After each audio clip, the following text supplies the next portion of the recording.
एका व्यक्तीवर तुम्ही किती वेळा विश्वास ठेवू शकता? एकदा, दोनदा, तीनदा की चारदा?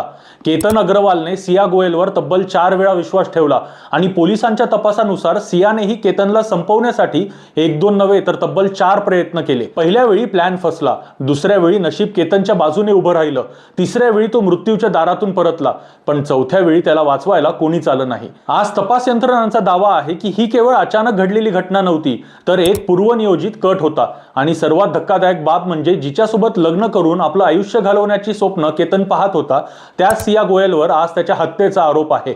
18 जूनची सकाळ. पुण्याजवळील लोहगड किल्ल्यावर नेहमीप्रमाणे पर्यटकांची गर्दी होती, पण त्याच दिवशी काही तासात एक अशी घटना घडली जी पुढे संपूर्ण महाराष्ट्रात चर्चेचा विषय बनली. केतन अग्रवाल नावाचा तरुण किल्ल्यावरील एका धोकादायक कड्यावरून खाली कोसळला. त्याच्यासोबत त्याची होणारी पत्नी सिया गोयलही होती. सुरुवातीला हा एक साधा अपघात असल्याचं वाटत होतं. ट्रेकिंग दरम्यान पाय घसरला असेल, तोल गेला असेल अशा चर्चा सुरू झाल्या. पण जसा जसा तपास पुढे सरकत गेला तशी तशी या प्रकरणाची दिशा पूर्णपणे बदलत गेली. केतन अग्रवालचं कुटुंब पिंपरी चिंचवड परिसरातील बांधकाम व्यवसायासाठी ओळखलं जातं, तर सिया गोयलचं कुटुंब मार्केट यार्ड भागातील प्रसिद्ध मसाला व्यापाऱ्यांपैकी एक मानलं जातं. दोन्ही कुटुंबांमध्ये जुनी ओळख होती. सामाजिक आणि आर्थिक दृष्ट्या दोन्ही घरं सुस्थितीत होती. त्यामुळे जेव्हा फेब्रुवारी महिन्यात केतन आणि सियाचा साखरपुडा झाला तेव्हा दोन्ही कुटुंबांना हे नातं योग्य वाटलं. लग्नाची तयारी सुरू झाली, भविष्यातील योजना आखल्या जाऊ लागल्या. वरकरणी सर्व काही अगदी परफेक्ट दिसत होतं. पण या सगळ्यांच्या चित्रामागे आणखी एक कथा सुरू होती. तपासात समोर आलेल्या माहितीनुसार सियाच्या आयुष्यात चेतन चौधरी नावाचा एक तरुण आधीपासून होता.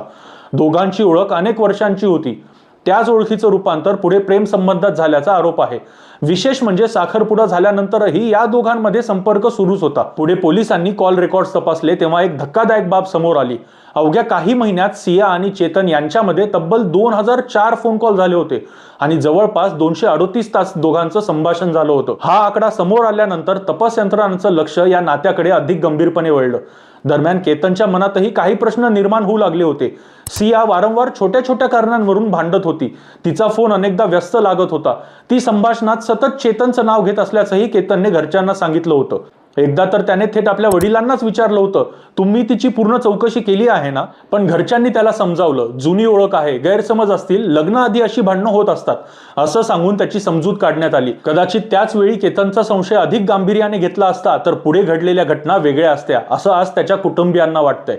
याच काळात सियाने एक गोष्ट वारंवार सुरू केली होती, ती म्हणजे लोहगडावर जाण्याचा हट्ट. ट्रेकिंगची आवड केतनला आधीपासून होती हे तिला माहिती होतं, त्यामुळे ती सतत त्याला ट्रेकला जाण्याबद्दल सांगत होती. मे महिन्याच्या शेवटी दोघे पहिल्यांदा लोहगडावर गेले आणि सुरक्षित परत आले. काही दिवसांनी पुन्हा एकदा लोहगडावर जाण्याचा विषय निघाला. मात्र यावेळी केतनच्या आईने त्याला जाण्यास नकार दिला.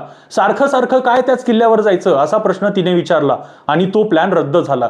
याच दरम्यान आणखी एक विचित्र घटना घडली. 6 जूनला केतन आणि सिया प्री वेडिंग शूटसाठी बालीला जाणार होते. सर्व तयारी झाली होती, पण विमानतळावर पोहोचल्यावर केतनचा पासपोर्ट गायब झाल्याचं लक्षात आलं. अखेर संपूर्ण ट्रिप रद्द करावी लागली. यावेळी हा केवळ दुर्दैवी योगायोग वाटत होता, मात्र पुढे तपासात या घटनेकडेही संशयाच्या नजरेने पाहिलं जाऊ लागलं. बालीचा प्लॅन रद्द झाल्यानंतर सियाने पुन्हा एकदा लोहगडवर जाण्याचा आग्रह धरला. अखेर 14 जूनला दोघे पुन्हा एकदा किल्ल्यावर गेले. यावेळी घडलेली एक घटना पुढे या प्रकरणातील महत्त्वाचा भाग ठरली. कुटुंबियांच्या म्हणण्यानुसार केतनने घरी परतल्यानंतर सांगितलं की कड्याजवळ उभा असताना त्याला धक्का बसला होता आणि तो जवळपास खाली पडणार होता. मात्र त्याने एका झाडाचा आधार घेतल्याने तो वाचला. सियाने त्यावेळी कारण दिलं की तिथे साप होता आणि त्याला वाचवण्यासाठी तिने ढकललं. केतनने तिच्यावर विश्वास ठेवला, तिचे आभारही मानले. पण आज त्याच घटनेकडे अनेक जण वेगवेगळ्या नजरेने पाहतायत. 14 जून नंतरही सियाचा लोहगडवर जाण्याचा विषय थांबला नाही. 17 जूनला पुन्हा तिने आग्रह धरला. घरच्यांनी विरोध केला, पण यावेळी तिने वाढदिवसाचं कारण पुढे केलं. 19 जूनला वाढदिवस असल्यामुळे प्री बर्थडे सेलिब्रेशन करायचं आहे असं सांगण्यात आलं. अखेर घरच्यांनी परवानगी दिली आणि 18 जूनला सकाळी दोघे पुन्हा एकदा लोहगडाच्या दिशेने रवाना झाले. तपास यंत्रणांच्या मते यावेळी चित्र वेगळं होतं, कारण त्या दिवशी चेतन चौधरी देखील लोहगड परिसरात उपस्थित होता. स्वतःचा मोबाईल मागे ठेवणे, दुसऱ्या व्यक्तीचा फोन वापरणे, ओळख लपवण्यासाठी उडी घालणे अशी अनेक गोष्टी त्याने केल्या. मात्र सीसीटीव्ही कॅमेऱ्यांनी त्याच्या हालचाली टिपल्या. टोल नाक्यापासून ते लोहगड परिसरापर्यंत अनेक ठिकाणी त्याची उपस्थिती नोंदवली गेली. पोलिसांच्या तपासानुसार किल्ल्यावर पोहोचल्यानंतर योग्य संधीची वाट पाहण्यात आली.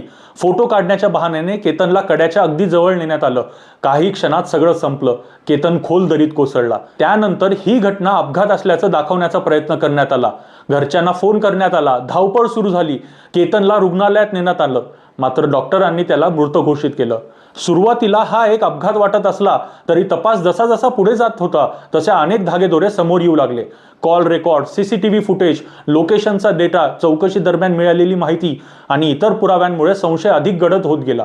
अखेर पोलिसांनी सिया आणि चेतन या दोघांनाही ताब्यात घेतलं. सध्या या प्रकरणाचा तपास आणि न्यायालयीन प्रक्रिया सुरू आहे. मात्र या प्रकरणाने अनेक प्रश्न उपस्थित केले आहेत.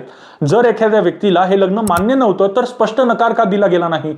जर नात्यात समस्या होत्या तर त्यावेळी वेगळा मार्ग का निवडला गेला नाही? आणि सर्वात महत्त्वाचं म्हणजे केतनला आलेला संशय जर योग्य वेळी गांभीर्याने घेतला गेला असता तर आज तो जिवंत असता का? या प्रश्नांची उत्तरं अजून मिळायची आहेत. पण एक गोष्ट मात्र निश्चित आहे, ज्या घरात काही महिन्यांनी लग्नाची शहनाई वाजणार होती त्याच घरात आज मुलाच्या आठवणी उरल्या आहेत. आणि लोहगडवरचा तो शेवटचा ट्रेक आता एका कुटुंबासाठी आयुष्यभर न विसरता येणारी जखम बनून राहिला आहे.